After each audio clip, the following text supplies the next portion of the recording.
Dehydration, तो dehydration की condition हम किसे कहते हैं? हाइड्रेशन का मतलब होता है पानी की उपलब्धता, और डिहाइड्रेशन का मतलब ये है कि हमारी बॉडी में पानी की कमी हो जाना। जब हमारी बॉडी में, हमारे शरीर में पानी की कमी हो जाती है, उस कंडीशन को हम कहते हैं डिहाइड्रेशन। तो when intake of water and other fluid is less than body needs, जितनी हमारी बॉडी को जरूरत है, अगर उससे कम हम पानी का इंटेक कर रहे हैं, कम पानी पी रहे हैं, तो उसकी वजह से प्रॉब्लम आती है, उसे हम डिहाइड्रेशन कहते हैं। डिहाइड्रेशन जो है वो एक सीरियस मेडिकल प्रॉब्लम भी हो सकती है अगर हमने इसके ऊपर ध्यान नहीं दिया, क्योंकि धीरे धीरे बॉडी कुछ सिम्टम्स देती है हमें। तो वो जो सिम्टम्स हैं मेनली वॉमिटिंग और डायरिया के फॉर्म में दिखते हैं। डिहाइड्रेशन के जो मेन सिम्टम्स हैं वो है वॉमिटिंग, और दूसरा है डायरिया। उल्टी और दस्त, ये डिहाइड्रेशन के मेन सिम्टम्स हैं। तो अगर इन सिम्टम्स के ऊपर हमने ध्यान नहीं दिया और प्रॉपर जो पानी और इलेक्ट्रोलाइट की सप्लाई बॉडी में नहीं की, तो उसकी वजह से और भी ज़्यादा खतरनाक कंसिक्वेंस हमें देखने को मिल सकते हैं। कल हमने डिस्कस किया था कि जो आपके छोटे बच्चे हैं उनमें पानी का लेवल ज़्यादा होता है, और जैसे जैसे हम बूढ़े होते जाते हैं हमारी बॉडी में परसेंटेज जो पानी का वेट है वो कम होता जाता है। तो क्योंकि जो आपके इन्फेंट्स हैं, इन्फेंट्स का मतलब शिशु, जो 1 से लेकर के 3-4 साल तक के जो बच्चे हैं उन्हें हम इन्फेंट्स कहते हैं। इनमें जो पानी की रिक्वायरमेंट होती है उनकी बॉडी के हिसाब से बहुत ज़्यादा पानी की उनको रिक्वायरमेंट होती है, और इसीलिए अगर वो पानी की रिक्वायरमेंट पूरी नहीं हुई तो इनकी बॉडी को पे डिहाइड्रेशन होने का सबसे ज़्यादा चांस होता है। यानी कि अगर हम कंपेयर करें तो इन्फेंट्स, अडल्ट और ओल्ड एज में, अगर हम तीनों को अगर हम कंपेयर कर रहे हैं, तो सबसे ज़्यादा डिहाइड्रेशन के जो चांसेस होते हैं वो सबसे छोटे बच्चों में ही होते हैं, क्योंकि पानी की सबसे ज़्यादा रिक्वायरमेंट उनको ही है। तो डिहाइड्रेशन के बाद अगर हमने वाटर और इलेक्ट्रोलाइट को फिर से उनकी बॉडी में नहीं पहुंचाया इसके थ्रू, जैसे कि oral rehydration solution, coconut water, wheat T, आपका लेमन का शरबत, इन सब के थ्रू हम इलेक्ट्रोलाइट को फिर से बॉडी में पहुंचा सकते हैं, पानी की मात्रा फिर से बॉडी में हम पूरी कर सकते हैं। लेकिन अगर हमने ऐसा नहीं किया तो बहुत सारे केसेस में ऐसा भी होता है कि जो इन्फेंट्स है उनकी डेथ हो जाती है। इंडिया में जो इन्फेंट्स की मोर्टेलिटी रेट थी, मोर्टेलिटी रेट हम कहते हैं पर हजार जितने बच्चों ने जन्म लिया, पर हजार बच्चों में जितने बच्चों की डेथ हुई, उसे हम मोर्टेलिटी रेट कहते हैं। तो पहले जो इंडिया में चाइल्ड मोर्टेलिटी रेट था वो ज्यादा था, उसके पीछे का मेन रीजन था डिहाइड्रेशन। और ये डिहाइड्रेशन ऐसी प्रॉब्लम है कि इसमें उल्टी और दस्त होने लगता है। तो जिसको थोड़ी सी नॉलेज होगी उन्हीं को पता चलेगा कि ये डिहाइड्रेशन की प्रॉब्लम है, क्योंकि मोस्टली एक पहले देखने में यही लगता है कि बहुत शरीर में पानी ज़्यादा हो गया तो इसकी वजह से डायरिया की कंडीशन हो रही है, दस्त इसीलिए हो रहे हैं क्योंकि वहाँ पे स्टूल में पानी बहुत ज़्यादा आता है। तो एक तरह से इसके भी कॉन्ट्राडिक्टरी सिम्टम्स होते हैं कि शरीर में पानी की कमी है, और उसके सिम्टम्स ये होते हैं कि जो स्टूल है उसमें पानी ज़्यादा आता है। तो फिर थोड़ी सी आपको नॉलेज चाहिए होती है कि डायरिया अगर हो रहा है बच्चों को, मीन्स उनको डिहाइड्रेशन है, और उनको फिर प्रॉपरली आपको वाटर देना है, इलेक्ट्रोलाइट देने हैं। और अगर नहीं दे पाए तो वो बहुत डेंजर सिचुएशन हो सकती है, और वो सिचुएशन फिर फैटल भी हो सकती है। नेक्स्ट है ये जो आपकी डिहाइड्रेशन की प्रॉब्लम है, ये वॉमिटिंग की वजह से भी हो सकता है। अगर आप कहीं पे ट्रैवल कर रहे हो या फिर आपको कोई गैस्ट्रो इंटेस्टाइनल डिस्टरबेंस है, गैस्ट्रो इंटेस्टाइनल डिस्टरबेंस का मतलब आपने कुछ ऐसी चीज खा ली जिसकी वजह से जो आपका पाचन तंत्र है वो डिस्टर्ब हो गया, तो वॉमिटिंग की वजह से भी डिहाइड्रेशन हो सकता है। एक्सेसिव पर्सिपिरेशन का मतलब होता है ज्यादा पसीना आना।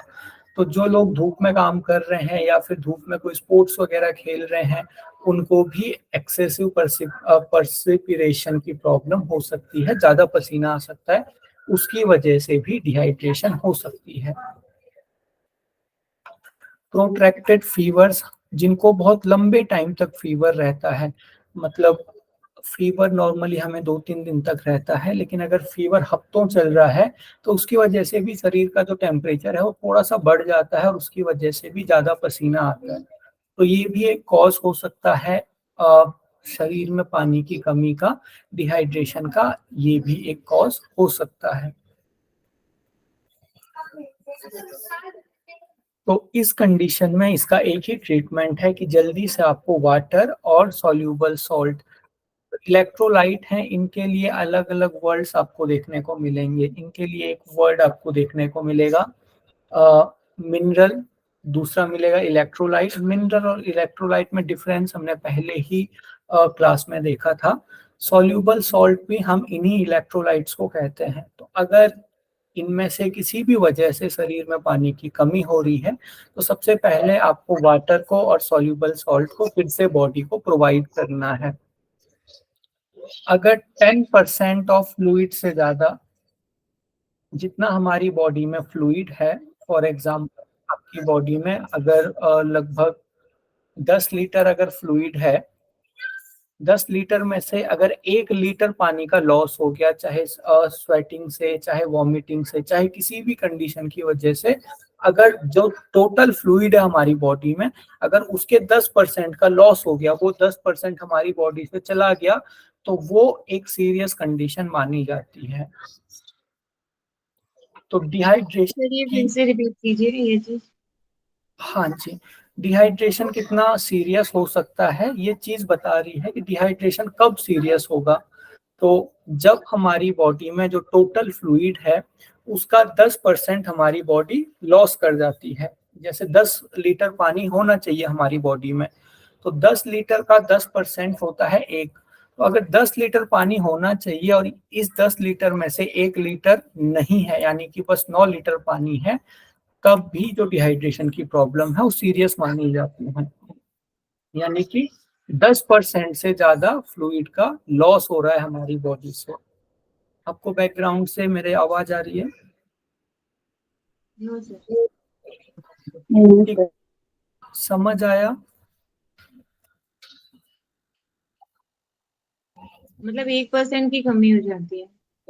हाँ, जो आपका 10, जो बॉडी का टोटल फ्लूइड है, वो टोटल फ्लूइड का 10% भी अगर बॉडी से चला गया तो उसकी वजह से जो डिहाइड्रेशन होगा वो डिहाइड्रेशन सीरियस हो सकता है। अगर 10% से कम है तो ठीक है, उतना सीरियस नहीं होगा, लेकिन अगर 10% से ज्यादा जो फ्लूइड है, जो पानी है, वो 10% से ज्यादा हमारे शरीर से चला गया तो वो कंडीशन फिर डेंजरस हो सकती है।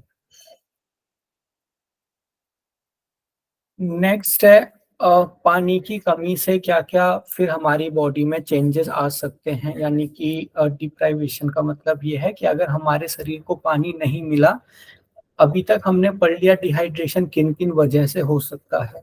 तो ये सारी वजह हमने देखी, वॉमिटिंग, एक्सेसिव पर्सिपिरेशन, प्रोट्रैक्टेड फीवर, इसके अलावा पानी कम पीना तो एक यूनिवर्सल वजह हो ही गई है।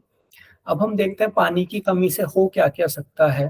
तो सबसे पहले जो होगा वो होगा पुअर एब्जॉर्प्शन ऑफ फूड। जो वाटर है वो फूड के एब्जॉर्प्शन में भी हेल्प करता है। तो अगर पानी नहीं रहेगा तो हम फूड को सही से एब्जॉर्ब नहीं कर पाएंगे। जो भी हमारे फूड में विटामिन है, मिनरल है, उन्हें हमारी बॉडी सही से एब्जॉर्ब नहीं कर पाएगी। Delayed elimination of waste. Delayed elimination of waste का मतलब जो बाउल मूवमेंट आपका डेली होना था, स्टूल को डेली बॉडी से एलिमिनेट करना है, लेकिन फिर डेली एलिमिनेट नहीं कर पाएंगे, जो बाउल मूवमेंट है वो स्लो हो जाएगा। इस कंडीशन को हम कहते हैं कॉन्स्टिपेशन, कब्ज की प्रॉब्लम।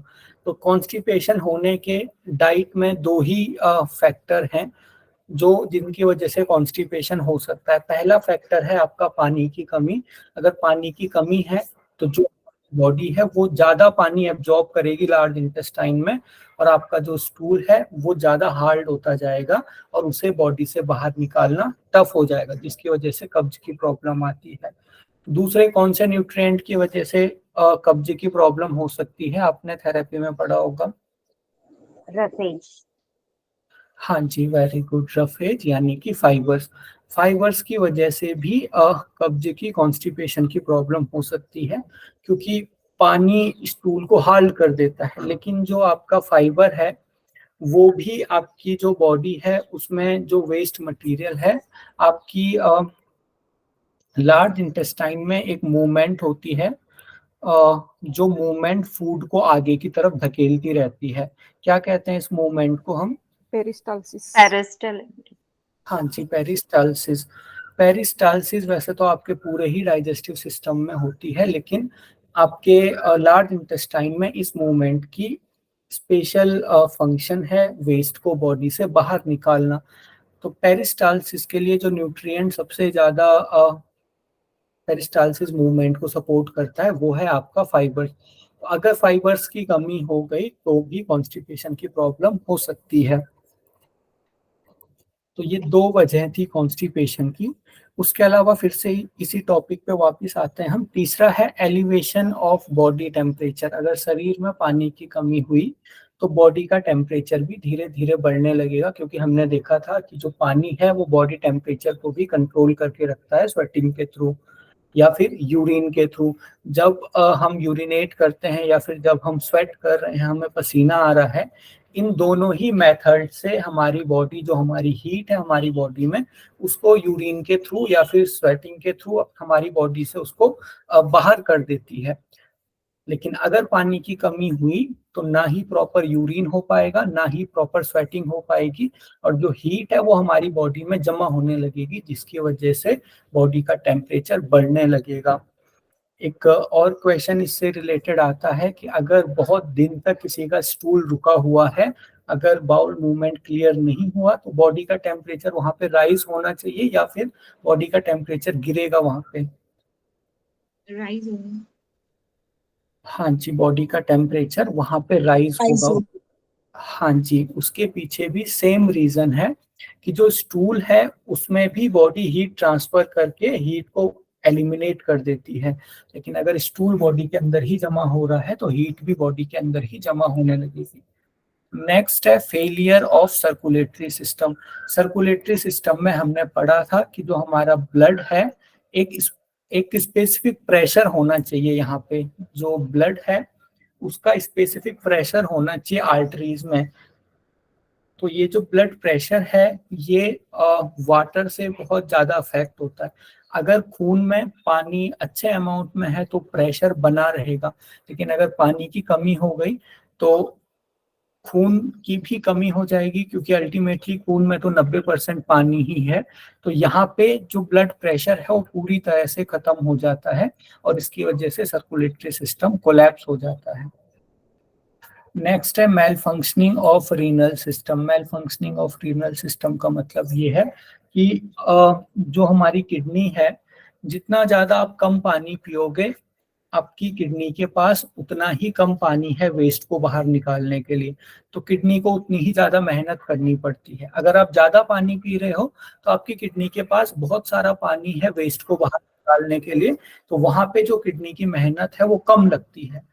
तो अगर आप बहुत कम पानी पी रहे हो तो किडनी को बहुत ज़्यादा मेहनत करनी पड़ती है वो थोड़े से पानी में पूरे वेस्ट को बाहर निकालने के लिए, जिसकी वजह से जो हमारा यूरिन है वो कंसंट्रेटेड होने लगता है, येलो टेक्सचर में होने लगता है। और इसकी वजह से धीरे धीरे जब किडनी के ऊपर एक्स्ट्रा लोड पड़ता है तो उसकी वजह से जो रीनल सिस्टम है वो भी फेल होने लगता है। तो ये कुछ एक कंसिक्वेंसेस थे डिहाइड्रेशन के। सर ये एक और लाइन क्या था, आर्टरीज में अच्छे प्रेशर के लिए, वो क्या, वो बताइए। ये वाली line, malfunctioning of renal system, नहीं इसके पहले वाला। Failure of circulatory system. Yes sir. हाँ, failure of circulatory system means जो अभी मैंने एक्सप्लेन किया ना, सर्कुलेटरी सिस्टम में आपकी आर्टरीज के अंदर ब्लड का एक स्पेसिफिक प्रेशर होना चाहिए, एक अमाउंट में प्रेशर होना चाहिए। लेकिन अगर ब्लड ही कम हो जाएगा, किसी पाइप में अगर पानी बह रहा है, अगर उसमें पानी की मात्रा अगर हम बिल्कुल कम कर दें तो पानी थोड़ी ना प्रेशर मार सकता है पाइप पे। तो वैसे ही अगर हमारे शरीर में खून कम हो गया तो आर्टरीज के अंदर फिर क्या प्रेशर रह जाएगा ब्लड का। तो अगर पानी की कमी होती है तो फिर अल्टीमेटली खून की भी कमी हो जाती है, जो ब्लड का वॉल्यूम है वो कम हो जाता है, जिसकी वजह से ब्लड प्रेशर कम हो जाएगा और इसकी वजह से फिर सर्कुलेटरी सिस्टम कोलैप्स हो जाता है। तो ये सारे के सारे कंसिक्वेंस हैं पानी की कमी के। इनका सॉल्यूशन एक ही है कि आप पानी के साथ साथ इलेक्ट्रोलाइट भी बॉडी को प्रोवाइड करवाओ। नेक्स्ट है इडीमा। अब ये जो इडीमा की प्रॉब्लम है, ऐसा नहीं है कि इडीमा का मतलब होता है जो हमारे टिश्यू हैं उनमें एक्सेस फ्लूइड जमा होने लगता है, वाटर रिटेंशन होने लगता है। बहुत सारे लोगों को फेस में वाटर रिटेंशन होने लगता है, बहुत सारे लोगों के लेग्स में वाटर रिटेंशन होने लगता है। इस कंडीशन को हम इडीमा कहते हैं। अब यहाँ पे जो आपका वाटर रिटेंशन बढ़ता है, वाटर रिटेंशन बढ़ने की मेन वजह है, एक मिनट जस्ट,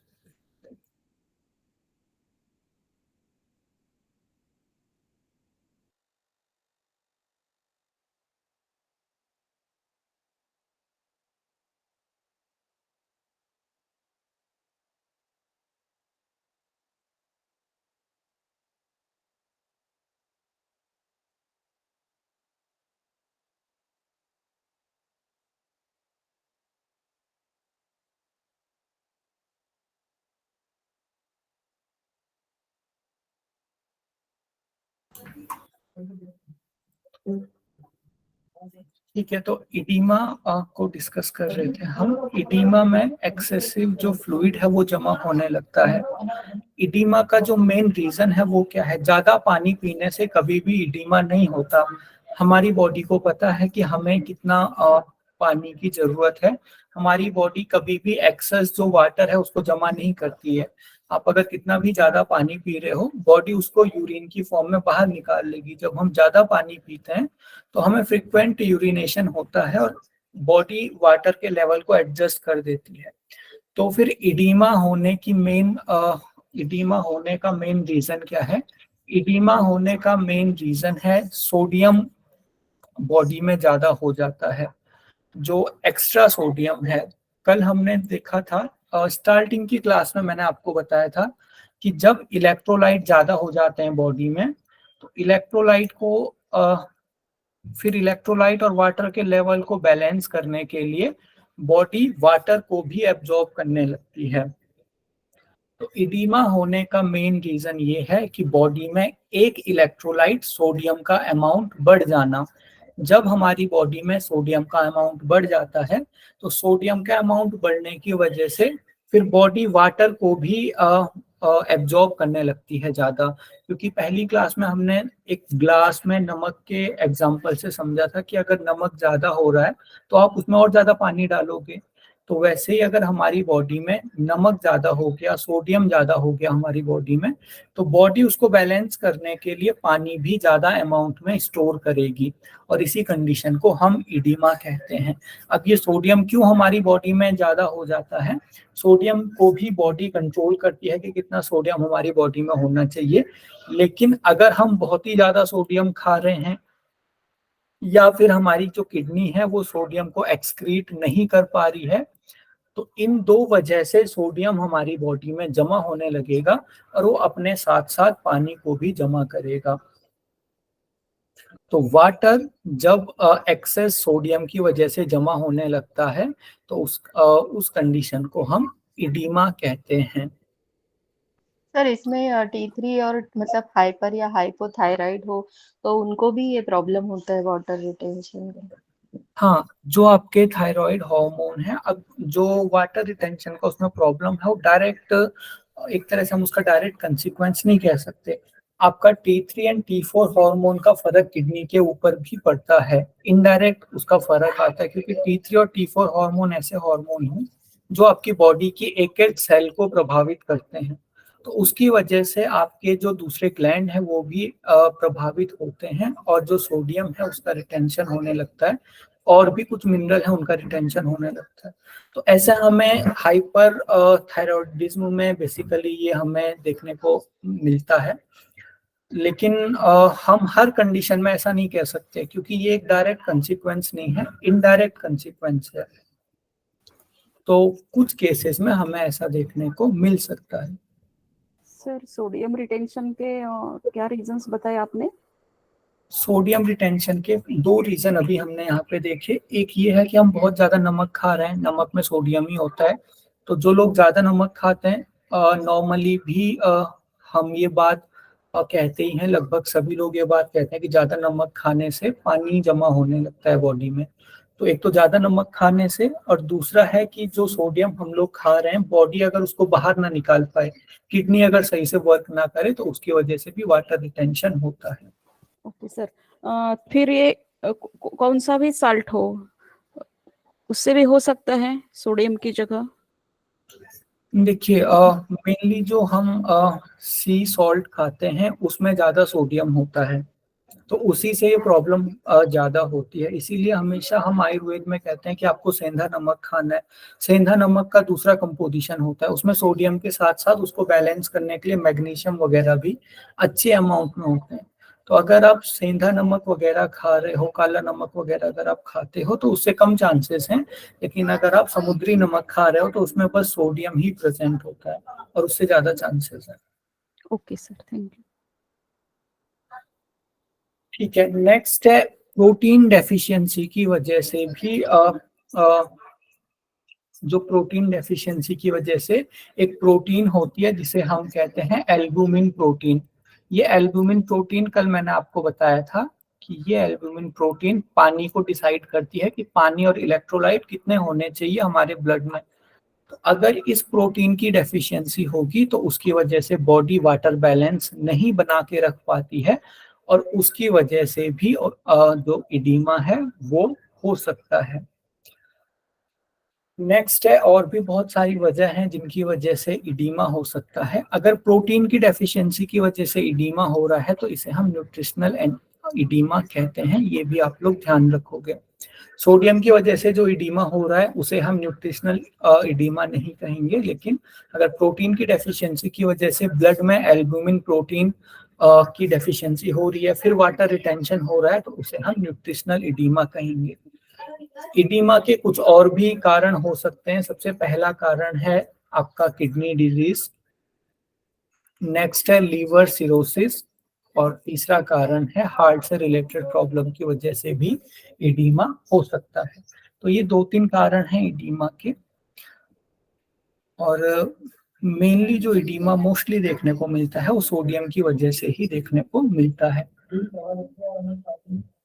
तो ये आपका वाटर से टेस्ट वगैरह होता है, मतलब सिर्फ ये वाटर के एब्जॉर्प्शन के हिसाब से बता सकते हैं कि एडिमा है या नहीं? आपका, आप क्वेश्चन रिपीट करोगे अपना? सर, जो आपने बताई है एडिमा के बारे में, तो ये इसका पर्टिकुलर कोई टेस्ट नहीं होता होगा ना, सिर्फ वाटर का एब्जॉर्प्शन कैसा है बॉडी में उसके हिसाब से हम ये निर्धारित करते हैं? नहीं, इडीमा का प्रॉपर तो टेस्ट नहीं होता, लेकिन इडीमा एक तरह से विजिबल चेंज है जो आपको बाहर से ही पता चल जाता है कि हाँ कहीं पे वाटर रिटेंशन हो रहा है। और दूसरा, हाँ जी सर, एक जगह पे ज्यादा देर बैठने के बाद भी थोड़ी सी सूजन आ जाती है पैरों में, तो ये भी इसी के वजह से होता है या और कोई रीजन है? नहीं, इडीमा की वजह से जो पैरों में सूजन आ रही है वो बेसिकली एक जगह बैठने की वजह से नहीं आ रही है, वो फिर कोई दूसरा रीजन है, कोई मस्कुलर रीजन होगा, कोई न्यूरल रीजन होगा। इडीमा की वजह से जो इडीमा पहले अपने आप में कोई डिजीज नहीं है, इडीमा एक सिम्टम है। जैसे कि फॉर एग्जांपल जिनको किडनी से रिलेटेड डिजीज होता है, जिनको किडनी स्टोन होता है, उनमें उनसे आप बेसिकली इडीमा को समझ सकते हो। आपने देखा होगा आपके घर में अगर कोई किडनी के पेशेंट हैं तो सुबह सुबह उनके पैरों में सूजन आ जाती है। ये जो सूजन है ये एक जगह बैठने से नहीं आएगी, ये ग्रेजुअल आएगी। और इसके पीछे का कारण क्या है कि किडनी हमारे सोडियम को बाहर नहीं निकाल पा रही है, और उसकी वजह से सोडियम बॉडी में ही रुक जा रहा है, और वो अपने साथ साथ पानी को भी जमा कर रहा है। तो ये जो ग्रेजुअल सूजन आएगी, धीरे धीरे से सूजन आएगी, एक जगह बैठने से ऐसा मतलब इसका डायरेक्ट वो नहीं रहेगा। ओके सर, और सिरोसिस में क्या होता है सर? सिरोसिस होता है, हाँ सिरोसिस होता है लीवर सिरोसिस। लीवर सिरोसिस आपका होता है लीवर के बाहर एक फैट की लेयर जमा हो जाती है, जिसकी वजह से जो लीवर है वो सही से वर्क नहीं कर पाता है। तो लीवर भी हमारे एक एक्सक्रीटरी ऑर्गन की तरह काम करता है। लीवर भी सोडियम मेटाबॉलिज्म में इंपॉर्टेंट रोल प्ले करता है। तो लीवर में सिरोसिस हो जाएगी, मींस लीवर सही से काम नहीं कर पाएगा, तो भी इलेक्ट्रोलाइट का कंपोजिशन चेंज हो जाएगा और उसकी वजह से भी फिर पानी जमा होने लगेगा बॉडी में। सर उसी सर को और फैटी जब लीवर लीवर सिरोसिस को ही नहीं, वो डिफरेंट हुआ ना। सर ये पेट में भी पानी जमा होता है क्या इसकी वजह से? नहीं, वो फिर दूसरा ही हो गया पेट में पानी। अब उसके बहुत सारे कॉज हो सकते हैं। इडीमा में जो पानी जमा होगा वो बेसिकली स्किन के पास में जमा होगा, स्वेलिंग आपको विजिबल रहेगी।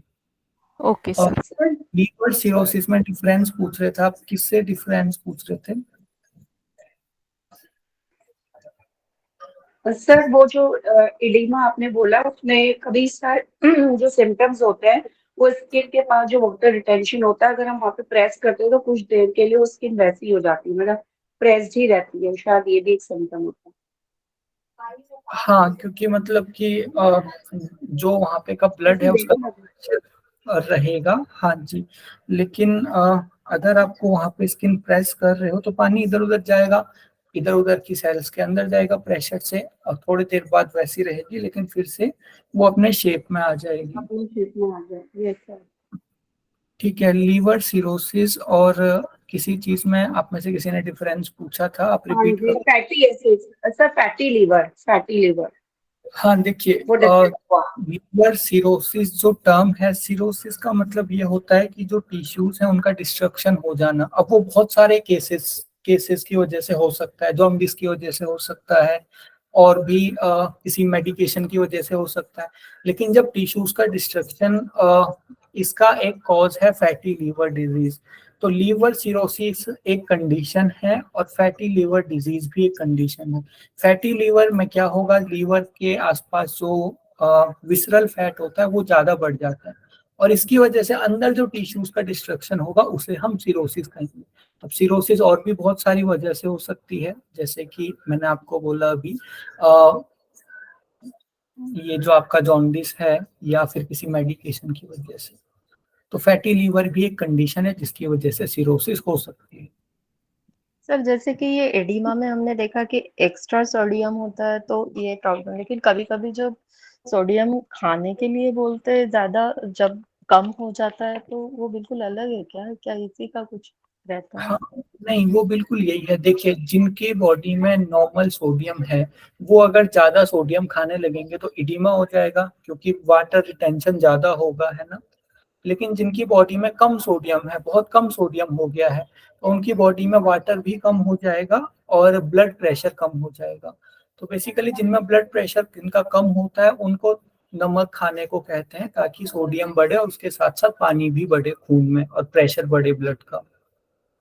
लेकिन जिनका ज्यादा हो गया है उनको कम खाने को कहते हैं। सर ऐसी भी कंडीशन होती है क्या जब सोडियम कम हो जाए बॉडी में से तो शरीर पे सूजन आ जाती है, बॉडी फूलती है?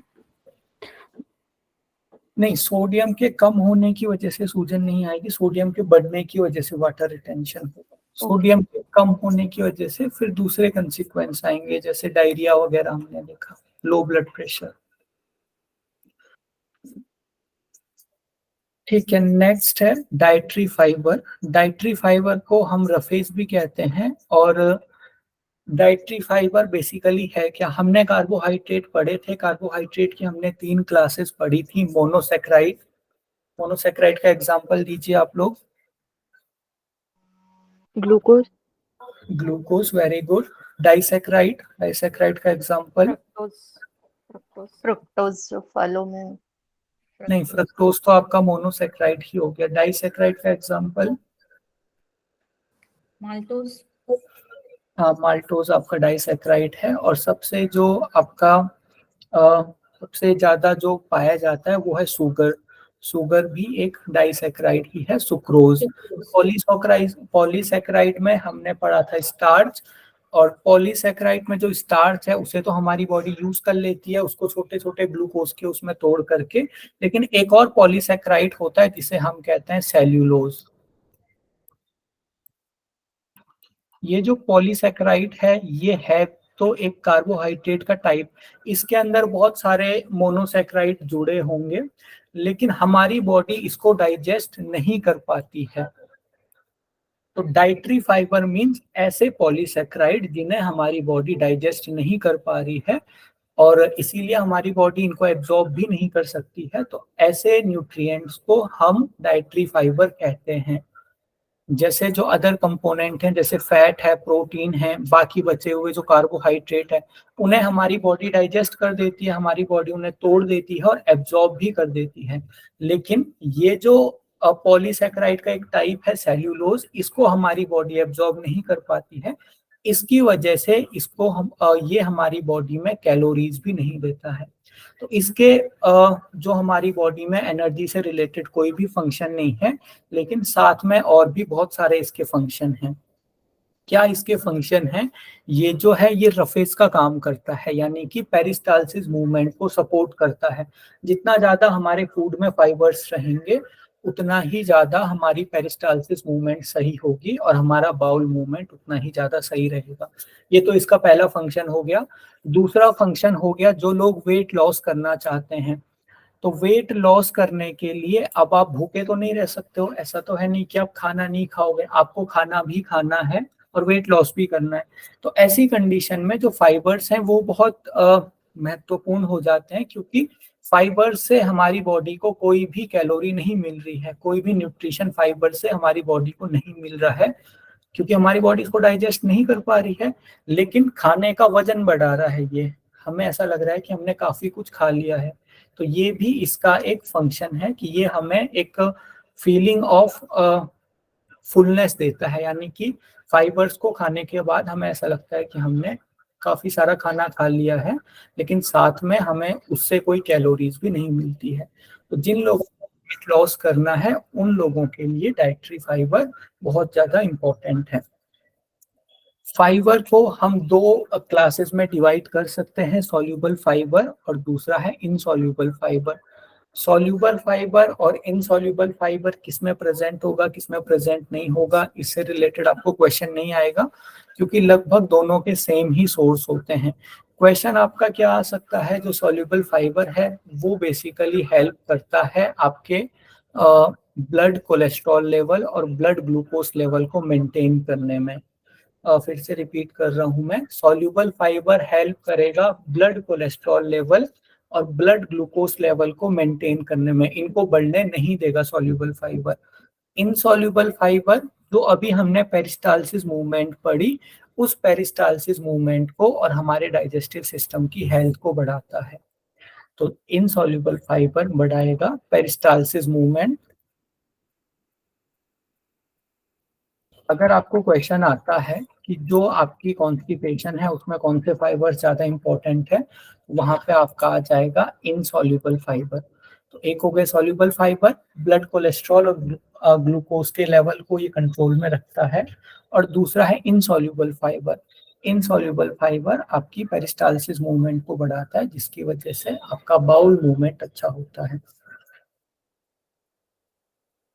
अब इसके क्या क्या बेनिफिट हैं? सबसे पहला इसका बेनिफिट है ये बाउल मूवमेंट को नॉर्मलाइज करता है, यानी कि जिन लोगों को कॉन्स्टिपेशन है, अगर वो फाइबर्स का इंटेक कर रहे होंगे तो धीरे धीरे उनकी जो पेरिस्टालसिस मूवमेंट है वो बढ़ेगी और धीरे धीरे उनका मोशन फिर क्लियर होने लगेगा। नॉर्मली होता क्या है, जो हमारी अभी की लाइफ स्टाइल है उसमें हम खाना ऐसे खा रहे हैं कि हमारे खाने में फाइबर्स प्रेजेंट है ही नहीं।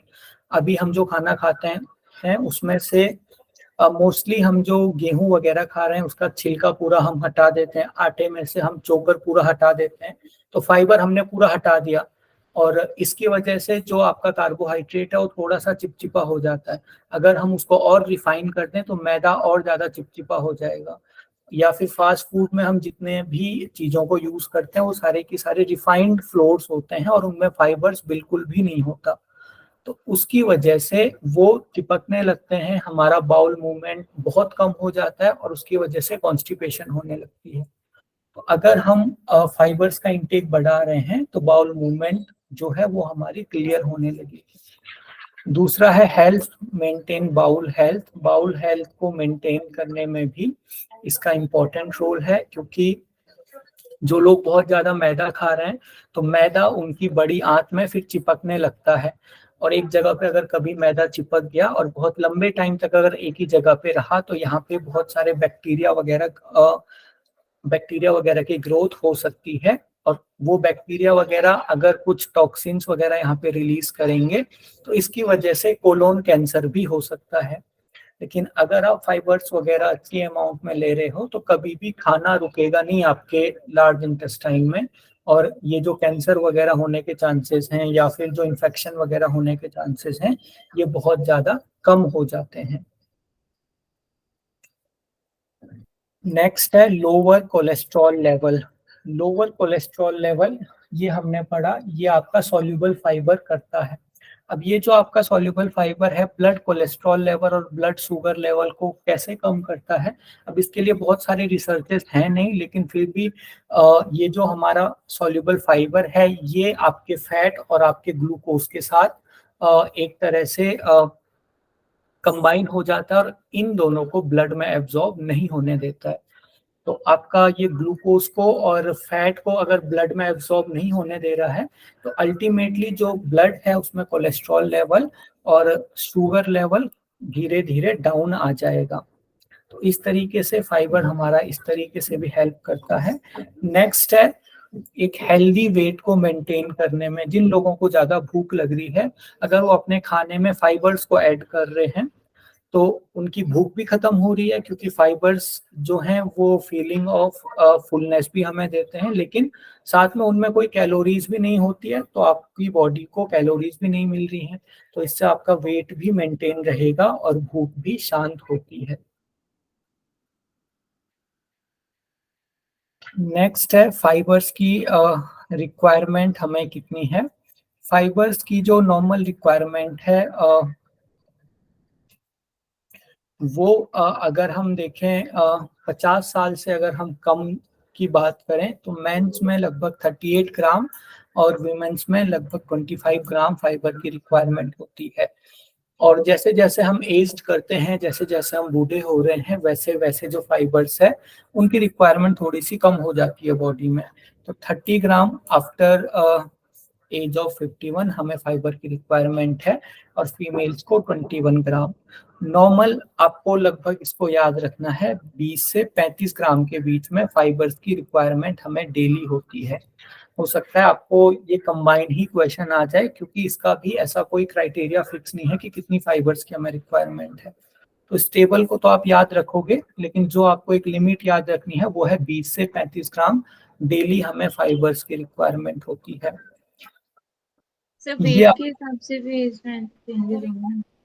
नहीं, वेट के हिसाब से फाइबर का रिलेशन नहीं होता है। वो आपको वेट लूज करना है या फिर जिन लोगों को कॉन्स्टिपेशन की प्रॉब्लम है, जिन लोगों को वेट को लूज करना है, वो लोग ज्यादा फाइबर्स खाएंगे, ज्यादा फाइबर्स का इंटेक करेंगे। और जिन लोगों का नॉर्मल है, जिनको फाइबर से कुछ एक्स्ट्रा बेनिफिट नहीं चाहिए, जस्ट अपनी बाउल हेल्थ को मूवमेंट करना है, उनके लिए इतना फाइबर सफिशिएंट है, 20 से 35 ग्राम। ठीक है, नेक्स्ट है फाइबर के कौन कौन से सोर्सेज हैं। तो सबसे पहला सोर्स है आपका होल ग्रेन प्रोडक्ट। मैंने आपको तब भी बताया था, जो आपका गेहूं होता है इसकी जो सबसे बाहर की लेयर होती है इसे हम क्या कहते हैं?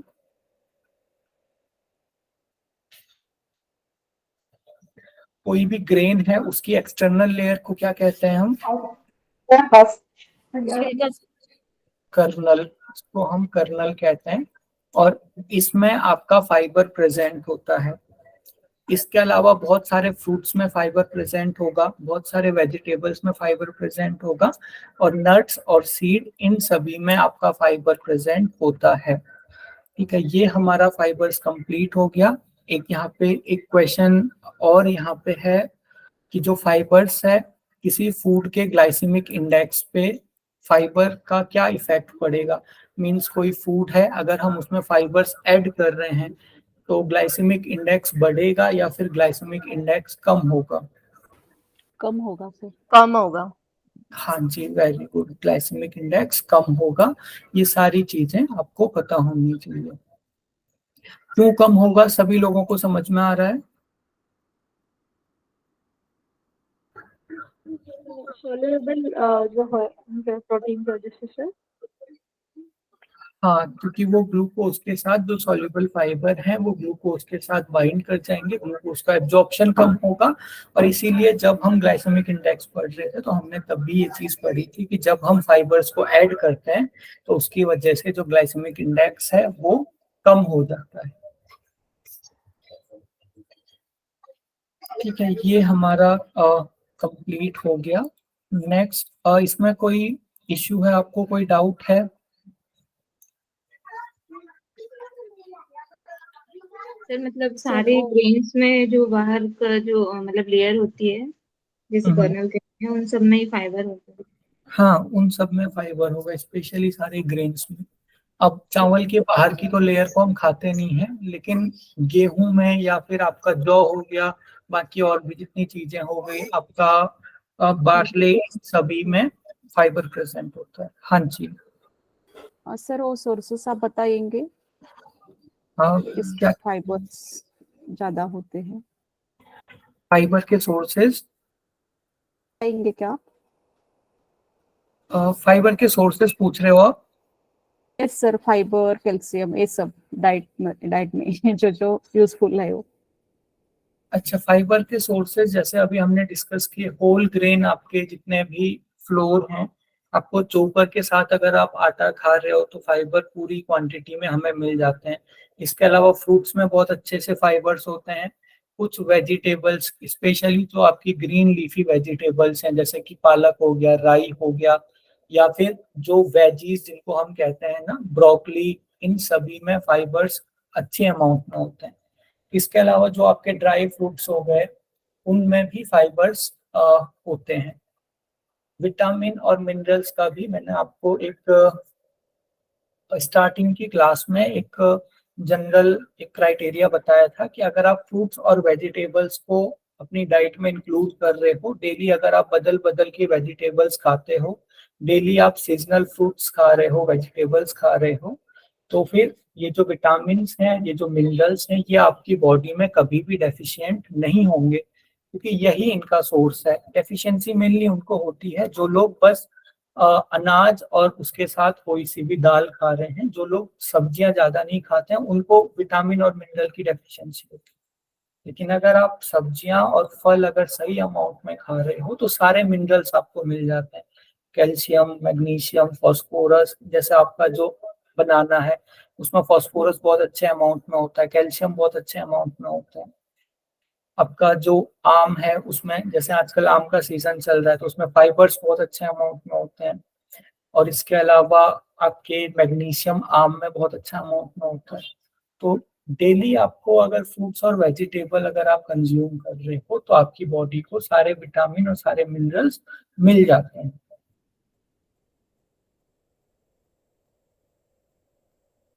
ठीक है, तो आगे चलते हैं हम। आप मुझे एक मिनट दीजिए, मैं आपको स्लाइड प्रेजेंट करता हूँ।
स्क्रीन विजिबल है आपको?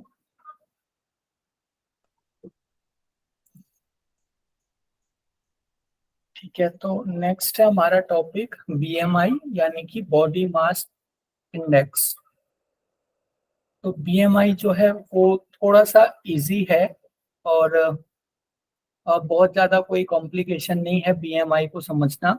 जो बीएमआई है वो जस्ट एक टूल है कि हमारी हाइट के हिसाब से हमारा जो वेट है वो सही है या फिर नहीं है।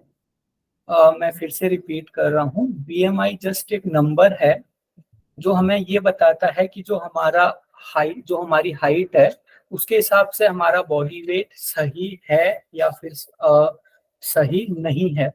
बीएमआई ये बिल्कुल नहीं बताता है कि हमारी बॉडी में कितना फैट है, हमारी बॉडी में कितना प्रोटीन है, हमारी बॉडी में कितने मसल्स हैं, हमारी बॉडी में कितना फैट है। इन सभी चीजों को बीएमआई नहीं बताता है। और एक बार ये क्वेश्चन भी आया था कि बीएमआई क्या क्या हमें बताता है। तो बीएमआई जस्ट हमें इतना सा बताता है कि हाइट के हिसाब से वेट सही है या नहीं। इसके अलावा बीएमआई कुछ भी नहीं बताता। स्पेशली अंदर की जो हमारी बॉडी में जितने भी फंक्शन हैं उनके बारे में बीएमआई हमें कुछ भी इंडिकेशन नहीं देता है। नेक्स्ट है BMI correlates with body fat. अब ये जो बीएमआई है भले ही ये हमें बॉडी फैट के बारे में नहीं बता रहा है, ये चीज आपको क्लियर होनी चाहिए कि बीएमआई हमें बॉडी फैट के बारे में नहीं बता रहा है, लेकिन फिर भी हम बीएमआई को कोरिलेट कर सकते हैं। कोरिलेट का मतलब उसे रिलेट करके समझना। तो जिन लोगों का बीएमआई ज्यादा है उनको आप समझ सकते हो कि उनमें ज्यादा फैट है। जिन लोगों का बीएमआई कम है उनको आप समझ सकते हो कि उनमें कम फैट है। लेकिन फिर भी ये बस एक कोरिलेशन है। और फिर से रिपीट कर रहा हूं मैं, कोरिलेशन को आपने एक कंप्लीट इंडिकेशन नहीं मान के चलना है। बीएमआई का यूज क्या क्या है? बीएमआई का जो यूज है वो है एक स्क्रीनिंग टूल। दो तरह के टूल होते हैं, स्क्रीनिंग टूल और डायग्नोस्टिक टूल। इन दोनों में डिफरेंस बताओगे आप लोग? सर जैसे ये बीएमआई है वो सर जस्ट स्क्रीनिंग कर रहा है, और हाँ। डायग्नोस मतलब जैसे हम कोई टेस्ट कराते हैं, ब्लड टेस्ट या कोई भी यूरिन टेस्ट जो लैब में बेसिकली होता है। हाँ, आपने एग्जाम्पल तो सही दिए, लेकिन कंसेप्ट बताओगे आप? स्क्रीनिंग टूल हम किसे कहेंगे और डायग्नोस्टिक टूल हम किसे कहेंगे? सर डायग्नोस्टिक जो एक्सटर्नली जिसे यूज कर रहे हैं वो कहलाएगा स्क्रीनिंग। सर डायग्नोस्टिक टूल ये हो सकता है जैसे हम ब्लड टेस्ट करते हैं उसके बाद जो रिजल्ट आता है। हाँ, और स्क्रीनिंग कॉज एंड इफेक्ट बताएंगे। शो करता है, जैसे मोबाइल में भी अभी कई एप्स आए हैं, आप अंगूठा रखे तो ब्लड प्रेशर दिखाता है। नहीं, वो तो सारे फेक होते हैं। सर जैसे सर डॉक्टर का है स्टेथोस्कोप, वो है डायग्नोस्टिक टूल हो सकता है ना सर? हाँ, जो आपका स्टेथोस्कोप है वो एक डायग्नोस्टिक टूल भी है और एक स्क्रीनिंग टूल भी है। देखिए, जो मेजर डिफरेंस इनमें होता है, जस्ट ये दोनों ही हमें बॉडी के बारे में बता रहे हैं, लेकिन जो स्क्रीनिंग टूल है वो जस्ट एक इशारा करते हैं। जैसे फॉर एग्जांपल जो बीएमआई है वो जस्ट हमें एक इशारा कर रहा है कि बॉडी में फैट बढ़ा हुआ है। मींस अब देखिए, जिन लोगों का बीएमआई ज्यादा है, इससे हम लोग क्या समझते हैं कि उसकी बॉडी में फैट ज्यादा होगा, लेकिन हो सकता है उसकी बॉडी में फैट ना हो, उसकी बॉडी में मसल्स ज्यादा हो। तो ये मसल्स ज्यादा होना तो अच्छी बात है ना। तो बीएमआई ने तो हमें ये बताया कि बीएमआई ज्यादा है तो बॉडी में फैट ज्यादा है, लेकिन उसकी बॉडी के अंदर क्या चल रहा है? उसकी बॉडी में मसल्स ज्यादा हैं, तो वो तो बॉडी के लिए अच्छी चीज है। लेकिन फिर भी बीएमआई के थ्रू हम एक अंदाजा लगाने की कोशिश करते हैं कि जो बॉडी में फैट है वो कितना है। तो स्क्रीनिंग टूल हम किसे बोलेंगे? स्क्रीनिंग टूल का मतलब जो हमें एक इशारा देता है, जो हमें एक सिग्नल दे रहा है, जस्ट एक ऊपर ऊपर से सिग्नल दे रहा है कि किसी भी कंडीशन के लिए। डायग्नोस्टिक टूल हम उसे कहते हैं जो हमें प्रॉपर इंफॉर्मेशन देता है। जैसे आप लोगों ने बिल्कुल सही कहा, ब्लड टेस्ट वगैरह। तो ब्लड टेस्ट वगैरह हमें एक ब्लड टेस्ट भी किसी बीमारी के लिए स्क्रीनिंग टूल हो सकते हैं, किसी बीमारी के लिए डायग्नोस्टिक टूल हो सकते हैं। जैसे फॉर एग्जांपल एनीमिया की अगर हम कंडीशन लें, तो एनीमिया में जो हमारा हीमोग्लोबिन है वो बिल्कुल कम हो जाता है, तो जो हीमोग्लोबिन टेस्ट है वो एनीमिया का डायग्नोस्टिक टूल है, यानी कि उससे हम एनीमिया को बिल्कुल कंफर्म कर सकते हैं। लेकिन जो हीमोग्लोबिन टेस्ट है वो बहुत सारी बाकी बीमारियों का एक स्क्रीनिंग टूल भी हो सकता है कि हाँ हीमोग्लोबिन कम है, तो बाकी बीमारियों का भी हमें अंदेशा लग सकता है। समझ में आया? Yes sir. ठीक है, तो बीएमआई को आपने ध्यान रखना है, ये एक स्क्रीनिंग टूल है, जस्ट हमें इशारा करता है, एक सिग्नल देता है, कंप्लीट हमें नॉलेज नहीं देता, कंप्लीट डायग्नोसिस करके नहीं देगा बीएमआई। तो ये बीएमआई का था। दो ही चीजें यहाँ पे इंपॉर्टेंट हैं, सॉरी तीन चीजें। एक जो अभी हमने कंसेप्ट पढ़ा, बीएमआई किस चीज के बारे में हमें बता रहा है, दूसरा कंसेप्ट है बीएमआई का फॉर्मूला, और तीसरा है बीएमआई की टेबल। इन तीनों से बाहर बीएमआई से क्वेश्चन आपका नहीं जाएगा। तो बीएमआई का फॉर्मूला लगभग सभी को पता होगा। बीएमआई का जो जनरल फॉर्मूला है वो है वेट। अब वेट को हमने रखना है केजी में। यहाँ पे अगर वेट आपको ग्राम में दिया हुआ है, डेसीग्राम में दिया हुआ है, टन में दिया हुआ है, जिसमें भी वेट आपको दिया हुआ है, पाउंड में दिया हुआ है, सबसे पहले हम उसे कन्वर्ट करेंगे केजी में। ये फॉर्मूला आप तभी अप्लाई करोगे जब वेट आपके पास केजी में होगा। उसके बाद हाइट का स्क्वायर। अब हाइट आपकी मीटर में होनी चाहिए, तो जब हम इसको इससे डिवाइड करते हैं तो उसकी जो हमें रिजल्ट मिलता है उसे हम बीएमआई कहते हैं। तो हम एक दो एग्जांपल से बीएमआई को निकालना एक बार सीख लेते हैं। सर बीएमआई का फॉर्मूला आपका कहने का मतलब है केजी अपॉन मीटर स्क्वायर। हाँ, ये बीएमआई का यूनिट हो गई KG upon metre square. Formula हो गया वेट अपॉन हाइट। वेट होगा आपकी केजी में और हाइट होगा आपका मीटर स्क्वायर में।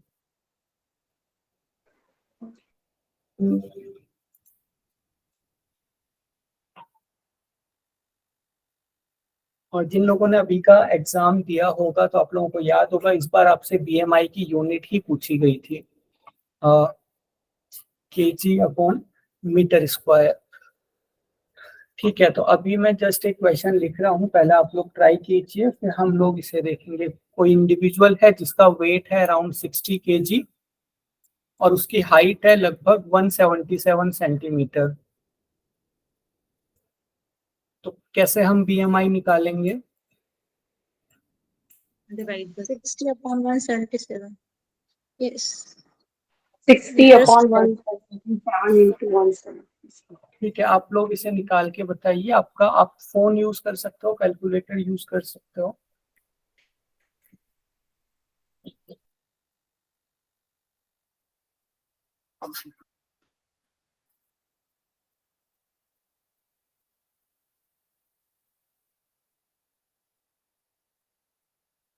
किसी का आया आंसर? सर इसमें पहले हाइट हाइट को मीटर में कन्वर्ट करना पड़ेगा ना, आपने हाँ सेंटीमीटर लिया। हाँ जी बिल्कुल, इसको पहले आप मीटर में कन्वर्ट सर करोगे। 33 सर क्या बोला आपने? 60 60 kg वेट है किसी इंडिविजुअल का, किसी आदमी का, और 177 सेंटीमीटर हाइट है। तो आपको बीएमआई निकालना है सर 33.89 समथिंग। 33.89। ठीक है, अब हम एक बार निकाल के देख लेते हैं, एक बार सारे लोग देख लेंगे। हमें ऊपर रखना है वेट, और वेट हमारा केजी में होना चाहिए, तो पहले से ही वेट हमारे पास केजी में है, तो 60 हम ऊपर रख लेंगे।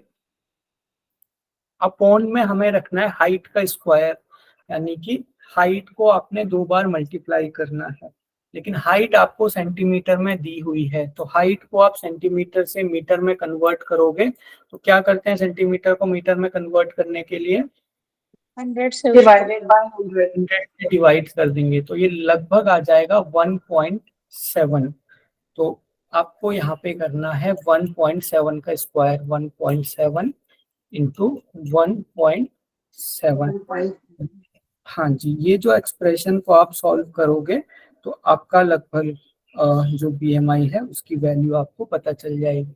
जैसे 17 का स्क्वायर लगभग लगभग आपका हो जाएगा 2.8, और 60 को अगर आप 2.8 से डिवाइड करोगे 20 से थोड़ा सा ज्यादा आ जाएगा, ये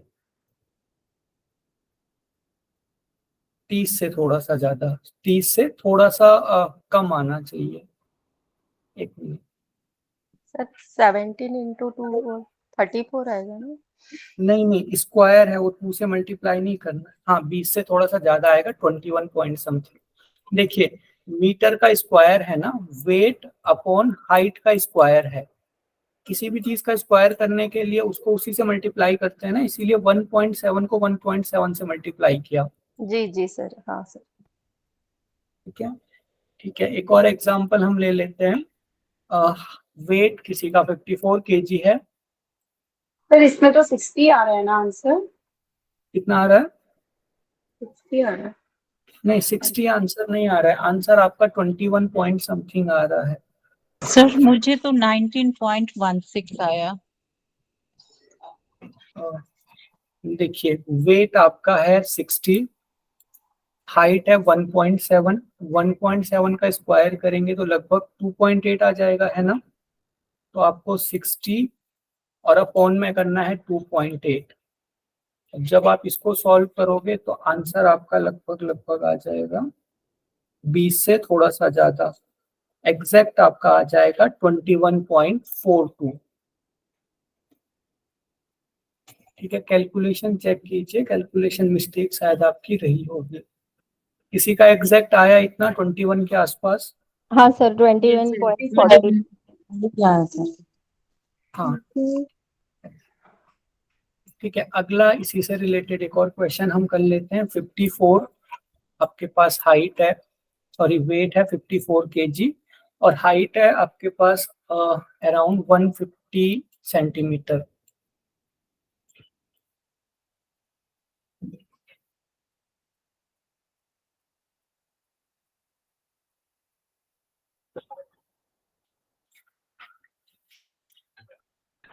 सर मुझे ये ना मीटर सेंटीमीटर से मीटर में बदलना नहीं आता, क्योंकि मेरी मैथ्स बहुत वीक है। ओके, देखिए, सेंटीमीटर से मीटर में कैसे बदलोगे आप? हाँ जो, जी। हाँ, जो भी एक्सप्रेशन आपको दिया हुआ है, जैसे हाइट वन, तो वैसे भी अगर हम जैसे ऐसे देते हैं ना 5.3 इंच है, तो सर ऐसे कैसे करेंगे हम, क्योंकि हाइट तो ऐसी होती है ना। वो भी हम अभी चेंज करना सीखेंगे, पहले सेंटीमीटर को देख लेते हैं। सेंटीमीटर जैसे यहाँ पे 150 लिखा हुआ है, अपॉन में आपका होगा 100, यानी कि सेंटीमीटर को जब भी हम मीटर में चेंज करते हैं तो हमें उसको 100 से डिवाइड करना है। तो 150 को जब हम 100 से डिवाइड करेंगे तो ये 1.50 आता है। मीन्स जब हम किसी चीज को किसी 10 वाली वैल्यू से डिवाइड कर रहे हैं तो जितने यहाँ पे जीरो होंगे, राइट से उतने ही नंबर के बाद आपका डेसिमल आ जाएगा। जैसे अभी हमने 100 से डिवाइड करा तो राइट से हम 2 पोजीशन आगे जा रहे हैं, 0 और 5, तो यहाँ पे आपका दशमलव लग जाएगा। तो ये 1.50 आपका मीटर में हो गया। ठीक है, इंचेस और फीट में हम कैसे कन्वर्ट करते हैं? फीट अगर कहीं पे आपका हाइट ऐसे दी हुई है 5 फीट और 4 इंच, तो इसे हम कैसे कन्वर्ट करेंगे? देखिए, सबसे पहले आपको फीट को कन्वर्ट करना पड़ेगा सेंटीमीटर में, फिर इंच को कन्वर्ट करना पड़ेगा सेंटीमीटर में। एक मिनट। तो 1 फीट में लगभग लगभग आपके 30 सेंटीमीटर होते हैं। ठीक है, तो अगर 5 फीट और 4 इंच किसी की हाइट है तो सबसे पहले फीट को कन्वर्ट करेंगे। हाँ, तो 5 फीट में कितने सेंटीमीटर हो गए? 150 150 सेंटीमीटर आपके इसमें हो गए। हाँ, तो अब 4 इंच को हम सेंटीमीटर में कन्वर्ट करेंगे। अब इंच का मुझे एग्जैक्ट नहीं पता कितने सेंटीमीटर होते हैं, लेकिन फिर भी जो एक 15 सेंटीमीटर वाली स्केल आती थी उसमें लगभग 6 इंच आपके होते थे। तो 6 दूनी 12, 2.5 सेंटीमीटर हम कह सकते हैं कि 1 इंच में आपके लगभग 2.5 सेंटीमीटर होते हैं। ठीक है, तो इंच को हम कन्वर्ट करेंगे फिर से सेंटीमीटर में, तो 4 को मल्टीप्लाई करेंगे 2.5 से, कितना आ जाएगा 10 सेंटीमीटर। तो 5 फीट में आपके हो गए 150 सेंटीमीटर, 4 इंच में आपके कितने हो गए 10 सेंटीमीटर। टोटल कितने सेंटीमीटर हो गए इसमें 160 हो गया सर। 160, हाँ जी। तो अब इस 160 को हम फिर से मीटर में चेंज कर देंगे। समझ में आया? 1.6। हाँ जी सर। हाँ 1.6। फिर से रिपीट करूं मैं इसको? ये 150 कहाँ से आया? जैसे 5 फीट था और 4 इंच था आपका। आपकी वॉइस कट के आ रही है। कोई इनका क्वेश्चन रिपीट करेंगे? सर सर जैसे 150 कैसे आया बोल रहे हैं वो, 150 कहाँ से आया? वो 50 कैसा है? देखिए, ये जो फीट लिखा हुआ है ना, 1 फीट में होते हैं 30 सेंटीमीटर, तो 5 फीट में हो जाएंगे, 5 की गुणा करेंगे हम 30 से, तो ये आ गया 150। अच्छा सर, 1 फीट में 30 होता होगा। हाँ, हाँ 1 इंच में होता है 2.5 सेंटीमीटर, तो 4 हाँ। इंच में हो जाएंगे, 4 की गुणा करेंगे हम 2.5 से, ये आ गया 10। अब इन दोनों को हमने जोड़ दिया, टोटल सेंटीमीटर आ गए 160। इसको मीटर में कन्वर्ट किया, वो आ गया 1.6। ठीक है, फिर हाँ। सेम फॉर्मूला आपने अप्लाई करना है। ठीक है, इसका आंसर आया आप लोगों का हाँ सर 24। 24। बाकी लोगों का भी इतना ही आया? 4 आता है, 24 आता है सर। ठीक है, तो ये बीएमआई लगभग आप सभी लोगों को क्लियर हो गया है। इसकी यूनिट भी आप लोगों को ध्यान रखनी है। इसकी जो यूनिट है वो है weight upon height in weight in KG upon height in metre square. तो जब भी आप बीएमआई निकालोगे, तो बीएमआई निकालने के साथ साथ आपने वहां पे, जैसे फॉर एग्जांपल 24 आया, तो वहां पे आप लिखोगे केजी पर मीटर स्क्वायर। इसकी यूनिट हो जाती है केजी पर मीटर स्क्वायर, क्योंकि जब हमने इसका फॉर्मूला देखा था उसमें वेट ऊपर केजी में था, तो यहाँ पे केजी आ गया, नीचे हाइट मीटर में थी और हाइट का स्क्वायर था, इसलिए यहाँ पे मीटर स्क्वायर आ गया। इस चीज का भी आपको ध्यान रखना है। सर क्वेश्चन हाइट का जो है वो फीट तक में भी आता है? आ सकता है वैसे। जो ये जो फीट वगैरह हैं ये यूरोपियन स्टैंडर्ड हैं, और हमारे यहाँ पे ऐसा ही स्टैंडर्ड चलते हैं। मतलब हमारे यहाँ पे ज्यादातर सेंटीमीटर मीटर ही चलता है। तो वैसे तो बहुत मुश्किल है क्वेश्चन आ जाए, लेकिन आ भी जाए तो बहुत ज्यादा टफ नहीं है। अभी हमने कन्वर्ट किया तो बहुत इजी कन्वर्जन है। फीट को सेंटीमीटर में करो, फिर इंच को सेंटीमीटर में करो, फिर लगभग सेम ही क्वेश्चन बन जाता है वो। ठीक है, ये है बीएमआई कैसे हमारी हेल्थ से रिलेट करता है। तो इसको समझने से पहले हमें इस टेबल को समझना है, और ये टेबल याद होनी बहुत ज्यादा जरूरी है। देखिए, जिन लोगों का बीएमआई 18.5 से कम है उन लोगों को हम कहेंगे अंडरवेट। 18.5 से लेकर के 24.9 इसको हम कहते हैं नॉर्मल, मतलब उनका जो वेट है वो हाइट के हिसाब से बिल्कुल सही है। अब 24.9 के बाद आता है 25, तो 25 से लेकर के आपके 29.9 तक ये आपका ओवरवेट है। उसके बाद आपका 30 से 34.9 तक ओबेसिटी की क्लास 1 या फिर ओबेसिटी की स्टेज 1 हम कहते हैं। उसके बाद 35 से 39.9 तक आपकी क्लास 2 स्टेज 2 ओबेसिटी होती है, और 40 से ज्यादा दिन का बीएमआई चले जाता है उसे हम ओबेसिटी की क्लास 3 कहते हैं। तो यहाँ पे पॉइंट पॉइंट लिखा हुआ है, लेकिन इसको आप बहुत इजीली भी समझ सकते हो। याद रखने के लिए, जो आपका 18 है, आपका 18 से 25 ये हो गया नॉर्मल। ठीक है, अब 18 से अगर कम है तो वो आपका अंडरवेट हो जाएगा। ठीक है, अब 25 से 30 ये आपका हो गया ओवरवेट, यानी कि अभी हमने जस्ट ऐसा कहा है कि कोई पर्सन ओवरवेट है, उसका वेट ज्यादा है, अभी हमने ये नहीं कहा है कि उसको मोटापा है। तो 25 से 30 वाले को हम कहते हैं ओवरवेट, ओवी लिख रहा हूं मैं। अब देखिए यहाँ पे 25 है, तो 30 से फिर आपको 35 वाले को आप लोग कहोगे ओबेसिटी स्टेज 1, तो यहाँ पे मैं S1 लिख रहा हूँ, यानी कि अब जो है वो मोटापा स्टार्ट हो गया है। और 30 से 35 जिनका BMI आता है उन्हें हम कहते हैं स्टेज 1। 35 से 40 वाले को हम कहते हैं स्टेज 2, तो S2 में यहाँ पे लिख रहा हूँ। और जिनका 40 से ज्यादा BMI चले गया है वो मोटापे की लास्ट स्टेज। अब 40 से ज्यादा, चाहे 60 हो, चाहे 70 हो, चाहे 100 हो, वो सारा का सारा आ जाएगा स्टेज 3 में। तो ये जो टेबल है ये पूरी याद होनी चाहिए आपको। अब इसी में एक और क्वेश्चन अराइज होता है, मॉर्बिड ओबेसिटी। मॉर्बिड ओबेसिटी हम किसे कहते हैं? तो मॉर्बिड ओबेसिटी होती है कि ऐसी ओबेसिटी जिसमें कि बहुत ज्यादा कॉम्प्लिकेशन हो गई है। तो मॉर्बिड ओबेसिटी हम कहते हैं स्टेज 3 ओबेसिटी को, क्योंकि स्टेज 3 में जैसे जैसे BMI बढ़ रहा है वैसे वैसे फैट भी बढ़ता जाता है, तो उसकी वजह से फिर कॉम्प्लिकेशन हो जाती है। तो मॉर्बिड ओबेसिटी कहेंगे हम स्टेज 3 वाली ओबेसिटी को, या फिर स्टेज 2 में अगर बहुत ज्यादा कॉम्प्लिकेशन हो गई है तो उसे भी हम मॉर्बिड ओबेसिटी कहेंगे। समझ में आया?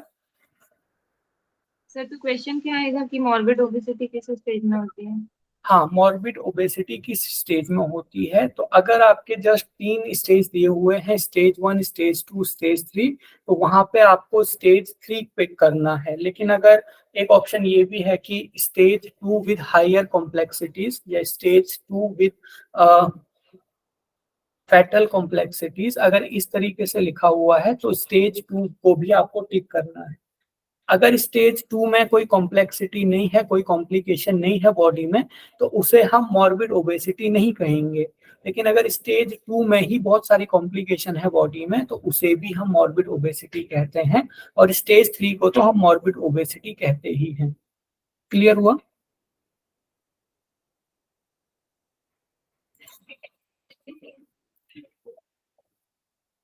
ठीक है, तो ये है morbid obesity can be defined as. अब ये आपके वर्ल्ड हेल्थ ऑर्गेनाइजेशन के अकॉर्डिंग है कि मॉर्बिड ओबेसिटी हम तब कहेंगे जब BMI 40 से ज्यादा होगा, या फिर जब BMI 35 से ज्यादा है और बॉडी में सिग्निफिकेंट कॉम्प्लिकेशंस हैं। ओके, अगर आपको ये क्वेश्चन आ रहा है कि ओबेसिटी कितने से ज्यादा BMI को हम ओबेसिटी कहेंगे, तो कितने से ज्यादा लिमिट होनी चाहिए BMI की जिसे हम ओबेसिटी कहेंगे? 30 to 35 सर। नहीं, ओबेसिटी फिर आपका 30 से ज्यादा, 30 से 35 30 स्टेज 1, वो भी, हाँ वो सारा ओबेसिटी में आ जाएगा आपका। ठीक है, कोई डाउट?